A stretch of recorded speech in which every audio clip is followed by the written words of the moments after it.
दोस्तों, हमारे देश भारत में लगभग 14% मुस्लिम आबादी रहती है और अगर हम भारत के प्राचीन इतिहास को देखें तो पता चलता है कि हमारे देश में हमेशा से मुसलमान नहीं रहते थे। तो ऐसे में सवाल ये उठता है कि इस्लाम धर्म की शुरुआत सऊदी अरब से हुई, तो यहाँ सबसे पहले आने वाला मुसलमान था कौन, और कौन था वो जिसके जरिए भारत में मुसलमानों की संख्या बढ़ी और लोगों ने इस्लाम कबूल किया। आज की इस वीडियो में हम इसी बात पे चर्चा करेंगे। यूं तो भारत में पहले भी मुसलमान व्यापार के लिए आते रहते थे। अरब के लोग भारत से काले मिर्च और मसालों का व्यापार करते थे। अरब के मुसलमान नमाज के पाबंद थे, इसलिए केरल के राजा भीम द्वितीय ने अपने व्यापार को बढ़ावा देने के लिए केरल में एक जामा मस्जिद बनवाई थी, जिसके लिए अरब लोगों ने भी पैसा दिया। उस वक्त लोग बस व्यापार को ही अपना मकसद समझते थे। कई इस्लामिक धर्म गुरु भी भारत आए और इस्लाम का प्रचार किया, लेकिन उनका मकसद कोई भी जंग करना या भारत में अपनी सत्ता जमाना नहीं था। भारत आने वाला सबसे पहला आक्रमणकारी नेता मोहम्मद बिन कासिम था, जो 694 ईस्वी में पैदा हुआ। सिर्फ 5 साल की उम्र में उसके बाप की मौत हो गई थी, जिसकी वजह से वो ज्यादा पढ़ाई लिखाई न कर सका।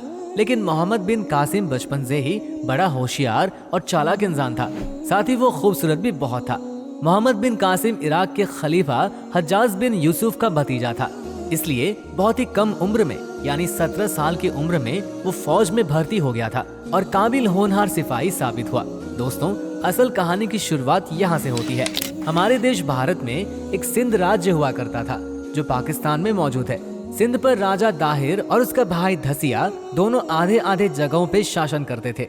इन दोनों भाइयों में लड़ाई उस वक्त शुरू हुई जब राजा दाहिर ने अपने पंडितों के कहने पर अपनी सगी बहन से शादी कर ली, क्योंकि पंडितों का कहना था कि वो बड़ी किस्मत वाली है, जो भी उससे शादी करेगा वो इस राज्य पर शासन करेगा।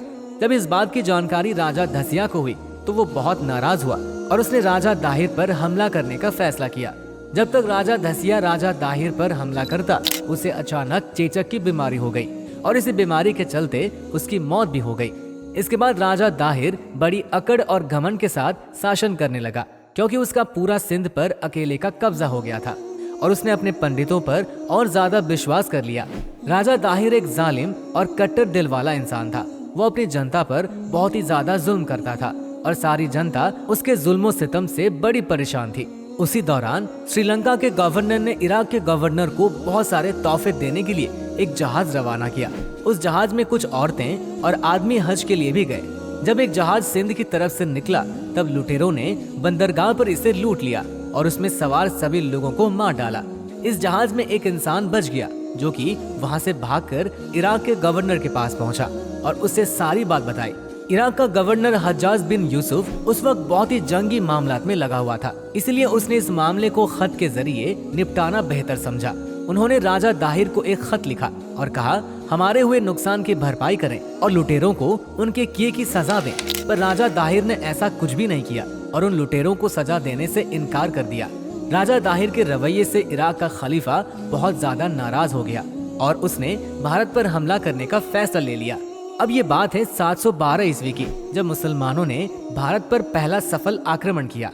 उससे पहले सारे आक्रमण नाकाम रहे थे और ये आक्रमण करने वाला यही इंसान था, मोहम्मद बिन कासिम, जिसके अंडर ने अरबों ने पहली बार भारत पर जीत हासिल की थी। जब मोहम्मद बिन कासिम ने फौज लेकर भारत पर चढ़ाई की, तो राजा दाहिर की फौज मोहम्मद बिन कासिम के आगे बहुत जल्दी घुटने टेक गई, क्योंकि मोहम्मद बिन कासिम को किले का रास्ता बताने में किसी और का हाथ नहीं, बल्कि खुद राजा दाहिर की पत्नी का हाथ था और इसी वजह से वो आसानी से किले में घुस गया।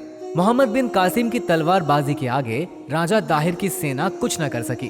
उसने हार मान ली और बहुत जल्द ही राजा दाहिर भी मोहम्मद बिन कासिम के हाथों मारा गया।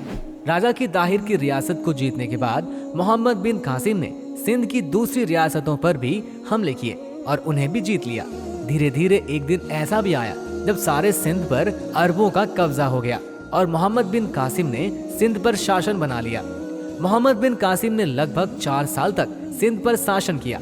सिंध की गद्दी संभालते ही मोहम्मद बिन कासिम ने सबसे पहले ये ऐलान कर दिया कि जो लोग अपनी खुशी से इस्लाम कबूल करना चाहते हैं वो इस्लाम कबूल करे, और जो लोग अपने पहले मजहब पर रहना चाहते हैं उन्हें पूरी आजादी है। किसी के साथ कोई भी जोर जबरदस्ती नहीं की जाएगी।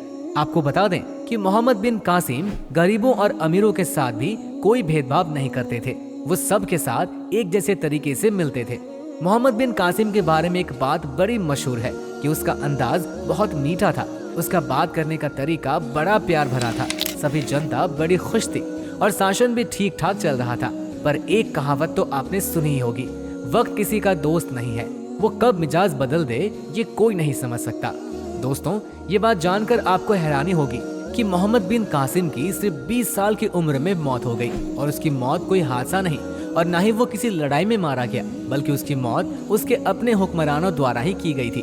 वैसे तो मोहम्मद बिन कासिम की मौत के बारे में इतिहासकार कई बातें बताते हैं, लेकिन जो एक बात सबसे ज्यादा मशहूर है वो ये कि 714 में इराक के खलीफा हज्जाज बिन यूसुफ की मौत हो गई थी और उसकी जगह पर सुलेमान बिन अब्दुल मलिक गद्दी पर बैठा। तो उसने हज्जाज बिन यूसुफ के करीबी सभी सरदारों और सिपाह सालारों को खत्म करना शुरू कर दिया। कासिम भी पुराने खलीफा का खास आदमी था, इसलिए सुलेमान बिन अब्दुल मलिक ने कासिम को भी इराक बुला लिया। जैसे मोहम्मद बिन कासिम इराक पहुंचा, उसे फौरन कैद कर लिया गया और कैद में ही इतने जुल्म किए गए कि उसकी मौत हो गई।